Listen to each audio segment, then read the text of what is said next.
Beliau waktu naik ke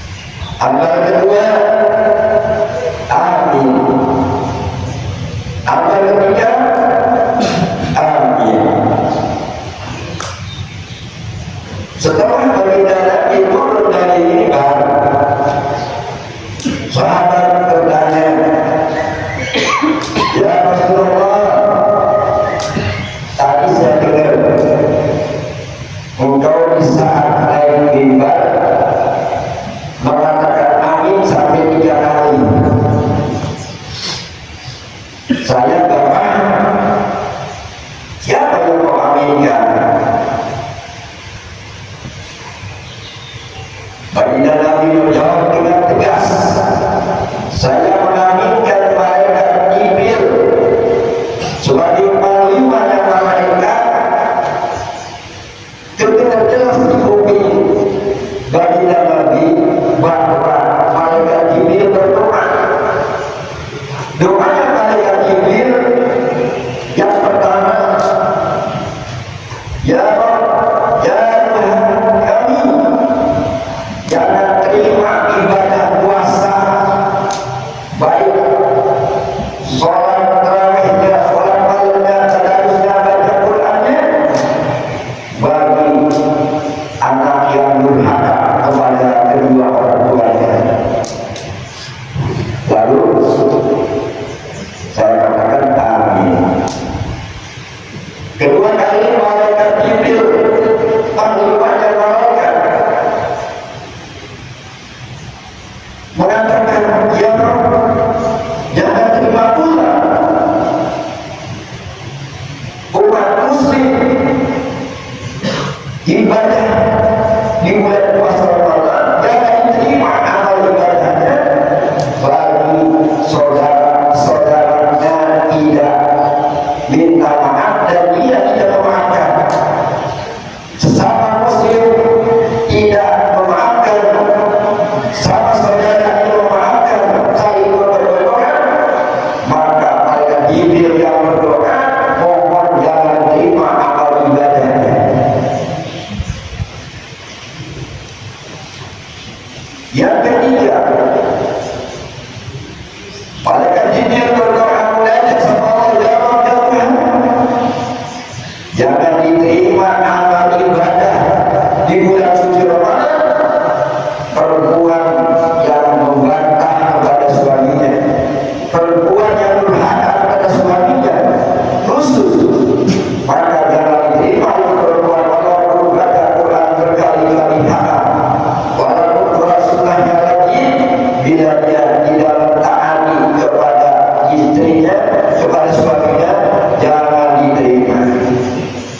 Oleh karena itu, tidak semua amal ibadah di bulan Ramadan diterima. Ada tiga kelompok anak yang durhaka hingga diterima amal ibadahnya.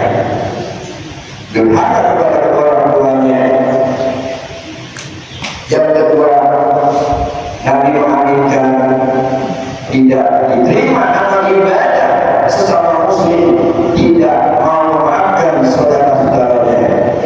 Ketiga, tidak diterima amal ibadah puasa serta lain-lainnya, wanita perempuan yang punya suami tidak mentaati kepada suaminya.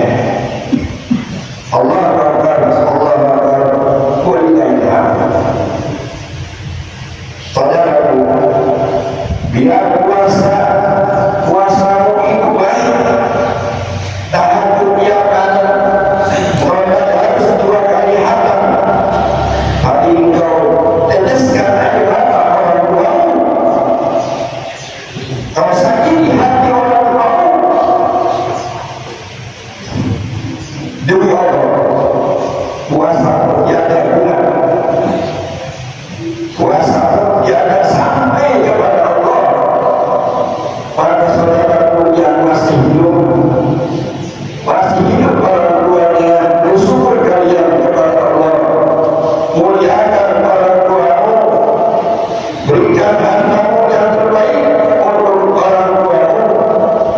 Jangan kau pernah hitung-hitung untuk orang tuamu, karena bisa seperti ini jasa dari orang tua kita semua. Jasa dari orang tua membesarkan, mendidik, mengajarkan dan sebagainya, maka berbuat baiklah kepada kedua orang tua. Allah Akbar, Allah Akbar, walillahil hamd. Maka Rasulullah pernah ditanya, ya Rasulullah, ada orang baik agamanya, bagus ibadahnya, tapi dia meneteskan air mata orang tuanya, dia mengecewakan orang tuanya,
istrinya mau merawat, itu pahala banyak dan pahala besar dan menghapus dosa.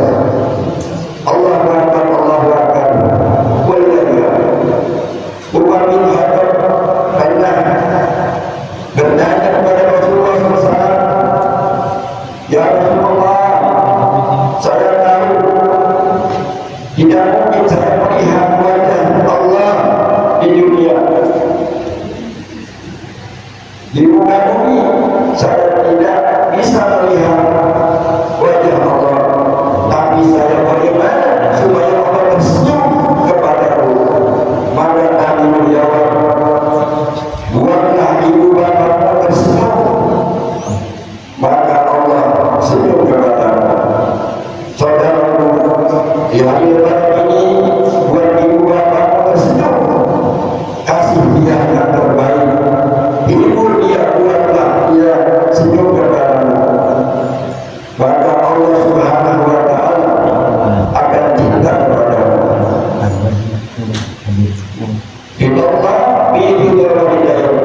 Hidupnya Allah ada pada kedua-kedua orang tua. Wasyukurullah bismillahil walidain. Murka Allah ada pada murka kedua orang tua. Allahu Akbar, Allahu Akbar. Waliyah. Saudara-saudara jemaah masjid Al-Qulasah yang sama-sama dirahmati Allah, ada tulisan kaligrafi melindungi mimbar. Itu hadis Nabi yang ditulis oleh saudara kita. Baginda Nabi bersabda, yang artinya ambil keuntungan yang 5 sebelum datangnya 5. Itu yang tertulis dalam kaligrafi mimbar ini. Kita diperintahkan oleh Nabi mengambil keuntungan 5 sebelum datang 5. Yang pertama, ambil masa mudamu sebelum tua. Di masa muda di bawah usia 40 tahun kita itu masih muda. Ambil keuntungan sholat berjamaah. Anak muda yang rajin ajar, anak muda harus bertanggung jawab ada di setiap waktu di masjid ini untuk mensiarkan. Ambil keuntungan karena orang yang ada pahalanya lebih besar daripada imam. Sebelum tua, kalau sudah tua suaranya sudah kurang bagus, kalau sudah tua sudah lemah, kadang bagus kadang senang, maka yang muda harus maju sebagai tanggung jawab masa muda. Ambil keuntungan di masa muda. Yang kedua, ambil keuntungan sehatmu sebelum masa sakit. Sakit tidak mempunyai kuat. Kadang di bawah usia 40 masih muda sudah sakit dan kita. Maka ambil keuntungan supaya kita sehat. Rajin ke masjid, sholat berjamaah, rajin mengaji, rajin ilmu. Sehat kita mahal gunakan. Kalau kita sudah sakit, mahal.